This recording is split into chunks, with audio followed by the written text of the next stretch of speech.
নমস্কার, কেমন আছে সবাই? পাখি কিচেন ব্লগ চ্যানেলে আরেকটি ব্লগে তোমাদের অনেক অনেক স্বাগত জানাই। আজকে এখন আমরা বাড়ি এসেছিলাম, তো ওই 2-3টার দিকে তো বাড়ি ফিরেছি। তো এখন এসেছি কোথায় বলো তো? মেলা দেখতে। তো আমরা মেলা দেখতে এসেছি। মেলার মধ্যে এই যে ডান্স গ্রুপটা হচ্ছে, বেশ সুন্দর সুন্দর নাচ হচ্ছে, তো ভাবলাম তোমাদের সঙ্গে একটু শেয়ার করি। গুড নাইট সবাইকে, তো দেখা হবে সকালে।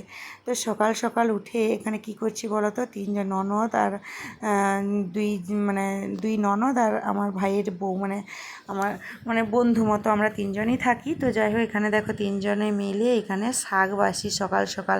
আজকে সকালে শাক ভাজা হবে, কলমি শাকগুলো বাগান থেকে তুলে এনেছিল, তো সেই শাকগুলো ছিল। তো ভাবলাম চলো শাকগুলো বেছে নিই, তারপরে শাকগুলো ভাজা করবে, বেছে রেখে দিয়ে যাব। তো ভাই বউ ও শাকগুলো ভাজবে, মানে সোনা ওর নাম। তো ও শাকগুলো ভাজবে আর আমরা ততক্ষণে মাছ ধরতে যাব পুকুরে। এই যে সামনে পুকুরটা দেখছো, এই পুকুরে মাছ ধরবো না, আমরা মাছ ধরতে যাব অন্য একটা পুকুরে। আর এই যে শাকটা ধুয়ে রেখে দিয়ে যাচ্ছি, ননদ বলে কথা, যদি না কাজ করে দিই ভাইয়ের বউও বলবে ননদ একদিন এসছে বাড়িতে কাজ করে দিচ্ছে না। তো তাই জন্য ভাবলাম চলো একটু কাজ করে দিই। তো ওকে সব কিছু গুছিয়ে দিলাম, কিন্তু না গো, ওই রকম কিছুই না। তো একটু কাজ করে দিলাম, ওর একটু হেল্প হবে, ও অসুস্থ, তাই জন্য ওকে একটু গুছিয়ে দিয়ে এসেছি। তো যাই হোক, এখন চলে এসেছি বাগানে। আর বাগানে এসে দেখো, এই যে দেখতে পাচ্ছ বাগানটা, এটাই হচ্ছে ওদের বাগান। এই বাগানে এখানে আছে মুগের গাছ, মুগ, বিউলি, তো যেটা বিউলির ডালে বড়ি দেওয়া হয় ওই বিউলি, আর কুমড়ো গাছ। আর ওইদিকে কুমড়ো ফুল কিন্তু ফুটেছে আর কুমড়োও হয়েছে, আর এই সাইডটাতে পেঁয়াজ হয়েছে। তো আমার তো ভীষণ ভালো লাগছে কুমড়ো ফুল দেখে। তো আমি ভাবলাম চলো কুমড়ো ফুলগুলো তুলে নিই, কুমড়ো ফুল তুলে নিয়ে গেলে রান্না হবে। আর সত্যি বলতে আমরা তো গ্রামের মানুষ, তো শাকগুলো মানে শাক, ফুল, পাতা এগুলো খেতে ভালোবাসি। তো এগুলো তো শহরে যারা থাকে একদমই পায় না, আর যারা এমনি বাজার থেকে হয়তো কিনে পাওয়া যায়, কিন্তু আমরা এমন জায়গায় থাকি এইসব জিনিস কিছুই পাই না। তো তাই জন্য এখানে মাছও দেখো, জ্যান্ত মাছ পুকুরে ধরা হচ্ছে। বল, যাচ্ছি, দাঁড়া, কত বড় মাছ ধরেছি দেখ।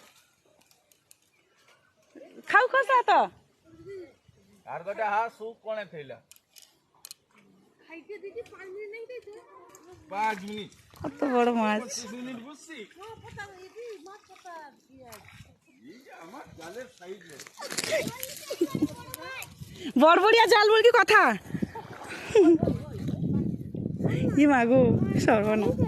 তো সামনের দিকে পুকুরে বাঁশ দেওয়া ছিল, তো ওইগুলো তুলেছে। একটা মাছ কিন্তু বেশ বড় একটা মাছ পড়েছে, তো ওইগুলো তো ধরা হয়ে গেছে। আর এদিকে পুরো পুকুরটাতে বড় পুকুর, যেরকম ঝিলের মতো, তো এদিকে পুরো বাঁশ দেওয়া আছে যাতে অন্য কেউ মাছ না ধরতে পারে। তো সেই জন্য বাঁশ দেওয়া আছে, তো সেই জন্য বাঁশগুলোকে তুলে দিচ্ছে যাতে জাল ধরলে মানে মাছগুলো সব ধরতে পারবো, জালের মধ্যে লাগবে না। তো তাই জন্য বাঁশগুলো আগে তুলে দিচ্ছে, তারপরে মাছ ধরবো। তো এখানে কিন্তু প্রচুর মাছ আছে, ওই মানে পোনা মাছ। তো সেই জন্য ভাবলাম চলো মাছ ধরি আর তোমাদেরকে দেখাই। আর এখানে কিন্তু ভীষণ মজা লাগছে। আর এই যে সাইডে দেখছো লতির গাছ, তো এইখানে আমি তো লতি খেতে খুব ভালোবাসি। তো তোমরাও যদি লতি খেতে ভালোবাসো অবশ্যই কমেন্টে জানিও।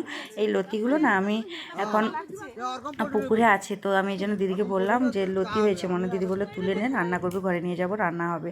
তো এই জন্য এখানে চলে এসেছি। এখানে তো এখন সব কিছু তোলা হয়ে গেছে, লতি তুলে নিয়েছি এখান থেকে, বাগান থেকে ওলকপি, তারপর ওইদিকে আছে কচু। তো সবগুলো নিয়ে এখন যাব বাড়ি। তো আজকের মতো ব্লগটা এই পর্যন্ত। সবাই খুব ভালো থাকবে, সুস্থ থাকবে, সাবধানে থাকবে। দেখা হচ্ছে খুব শিগগিরই নতুন একটি ব্লগে। তো চলো কত মাছ ধরেছি তোমাদেরকে দেখায়। এখানে দেখো এত বড় একটা খসলা মাছ, আর হচ্ছে আর হচ্ছে তোমার তেলাপিয়া মাছ, আর একটা পোনা মাছ। তো এখানে সবজি টবজি নিয়ে এখন চলে গেছি রান্নাঘরে।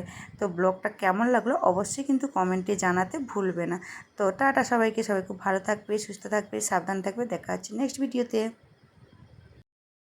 আর ইউটিউব চ্যানেল থেকে দেখলে চ্যানেলটিকে সাবস্ক্রাইব করে পাশে থেকে, যখনই কোনো ভিডিও আপলোড দেবো তোমাদের কাছে সবার আগে নোটিফিকেশান পৌঁছে যাবে। আর ফেসবুক থেকে দেখলে ফেসবুক পেজটিকে ফলো করে দিও।